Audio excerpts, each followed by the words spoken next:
بسم الله الرحمن الرحيم. اللهم صل على محمد وعلى آل محمد وبارك وسلم.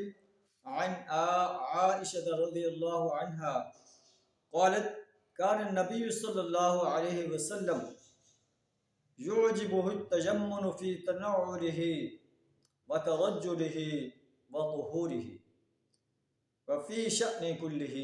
عائشہ رضی اللہ تعالیٰ عنہ بیان کرتے ہیں کہ نبی صلی اللہ علیہ وسلم ہمیشہ دائیں جانب سے شروع کرنا پسند کرتے تھے، چاہے آپ تعجل ہی تنعل ہی جوتا پہنے ہیں تو دائیں پاؤں، تنعل ہی کنگھی کر رہے ہیں تو دائیں طرف سے، وطہور ہی اور طہارت جو ہے یہ وضو کر رہے ہیں تو دائیں طرف سے. تو یہ نبی صلی اللہ علیہ وسلم کا اسوہ ہے.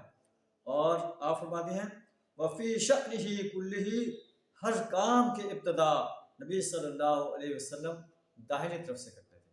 اللہ کے رسول صلی اللہ علیہ وسلم کا اسوہ اپنانا جو ہے ہمارے لیے ایک رہنمائی ہے کہ زندگی کے ہر شعبے میں نبی صلی اللہ علیہ وسلم کے اسوے کو دیکھوں کہ آپ اسوہ کو دیکھیں کہ آپ نے یہ کام کس انداز سے کیا.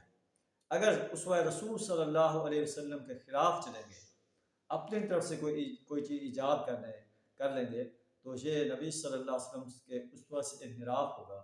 ہو سکتا ہے کہ انحراف جو ہے ہمارے لیے پریشانی کا سبب بن جائے. وآخر دعوانا ان الحمد للہ رب العالمین.